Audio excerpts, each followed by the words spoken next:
Assalamualaikum warahmatullahi wabarakatuh. Perkenalkan, kami dari kelompok S22. Saya sebagai moderator dengan nama Delta Febrianta dan NIM 2021D125. Dan rekan-rekan saya ada di sebelah kanan saya. Saya Fatur Nur Ahmadin dengan NIM 2021D1B126. Dengan teman saya yang di samping. Nama Eli Dewasa dengan NIM 2020D1B054. Saya Bintang Teguh Pratama, NIM 2022D1B086. Dan saya Sanudi Landa Rizky dengan NIM 2022D1B095. Baik, pada tahap ini kita akan membahas terkait dengan tahap-tahap analisis beban gempa sesuai SNI 1726/2019. Untuk pendahuluan, pentingnya analisis beban gempa. Indonesia di cincin api. Indonesia terletak di zona Ring of Fire Pacific, menjadikan sangat rawan terhadap gempa bumi. Oleh karena itu, perencanaan struktur yang tahan gempa menjadi krusial. Standar SNI 1726/2019 adalah standar terbaru yang mengatur perencanaan ketahanan gempa untuk bangunan gedung dan non-gedung di Indonesia.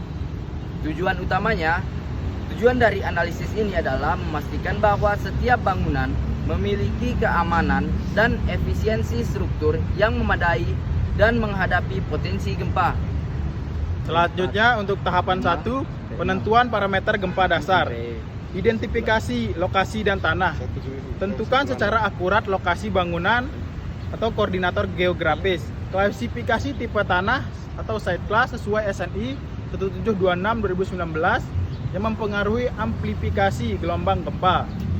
Nilai percepatan spektral. Ambil nilai percepatan spektral pendek S dan 1 detik S1 dari peta gempa Indonesia 2017. Nilai ini menjadi input utama dalam perhitungan selanjutnya. Rumus percepatan desain gempa. SDS sama dengan 2/3 SS1. SD1 sama dengan 2/3 S1. Di mana SDS adalah percepatan respons spektral desain pada periode pendek. Dan SD1 adalah percepatan respons spektral desain pada periode 1 detik. Faktor 2/3 ini merupakan faktor reduksi untuk desain. Tahap 2. Penentuan periode alam struktur. Periode alami struktur, periode alami atau T adalah waktu yang dibutuhkan struktur untuk menyelesaikan satu siklus osilasi penuh ketika bergetar bebas tanpa pengaruh eksternal. Ini adalah parameter penting yang mempengaruhi bagaimana struktur akan merespon getaran gempa. Rumus empiris. Gunakan rumus empiris sesuai SNI 1726/2019. T sama dengan C1 dikali H, di mana C dan X koefisien yang bergantung pada tipe sistem struktur penahan gaya lateral, misalnya rangka beton, dinding geser, dan lain-lain. H, tinggi total struktur di atas pondasi dalam meter. Tahap 3, penentuan faktor respon spektrum atau SE. Perhitungan SE, faktor respon spektrum, menggambarkan seberapa besar percepatan yang akan dialami struktur pada periode alami tertentu dengan mempertimbangkan karakteristik gempa dan situs. Faktor ini penting untuk menentukan gaya gempa desain yang akan bekerja pada struktur.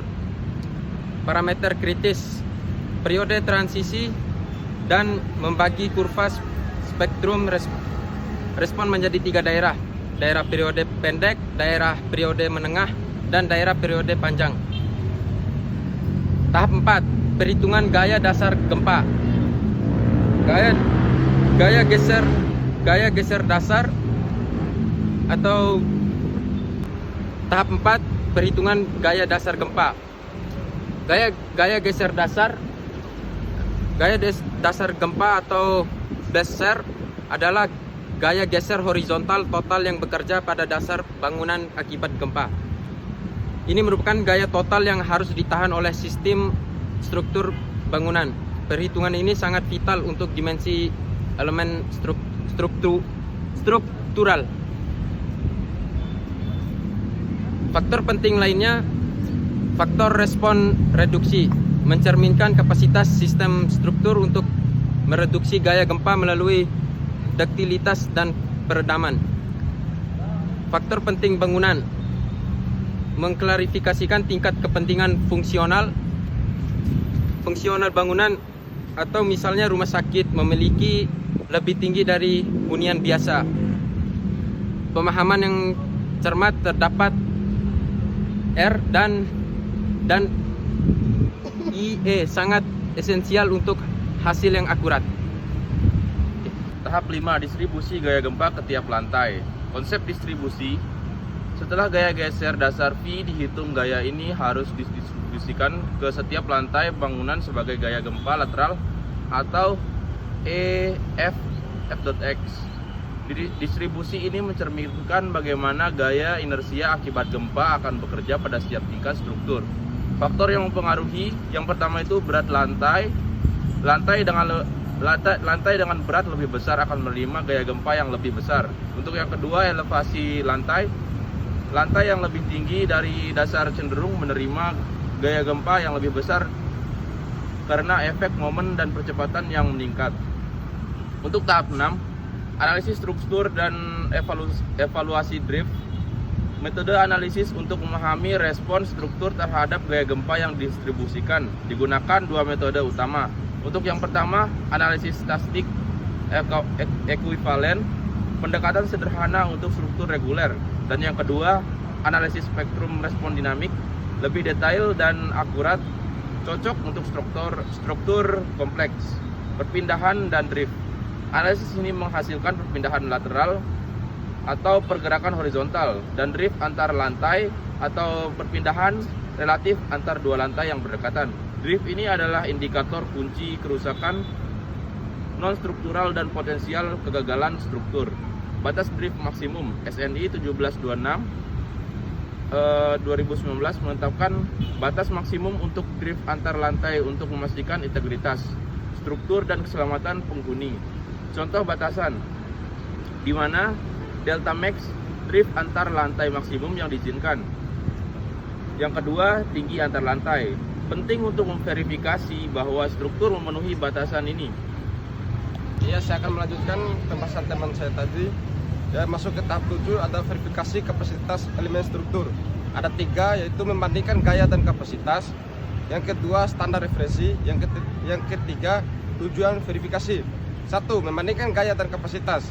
Setelah analisa struktur, gaya dan dalam momen gaya geser, gaya aksial yang terjadi pada setiap elemen struktur, balok, kolom, dinding geser, harus dibandingkan dengan kapasitas desain elemen tersebut. Ini adalah tahap krusial untuk memastikan bahwa setiap komponen struktur mampu menahan beban gempa.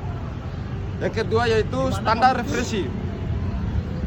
Untuk elemen beton bertulang SNI 2847/2019, persyaratan beton struktural untuk bangunan gedung dan penjelasan adalah standar utama yang digunakan untuk perhitungan kapasitas. Standar ini mengatur persyaratan detail mengenai desain, material, dan kekuatan beton bertulang.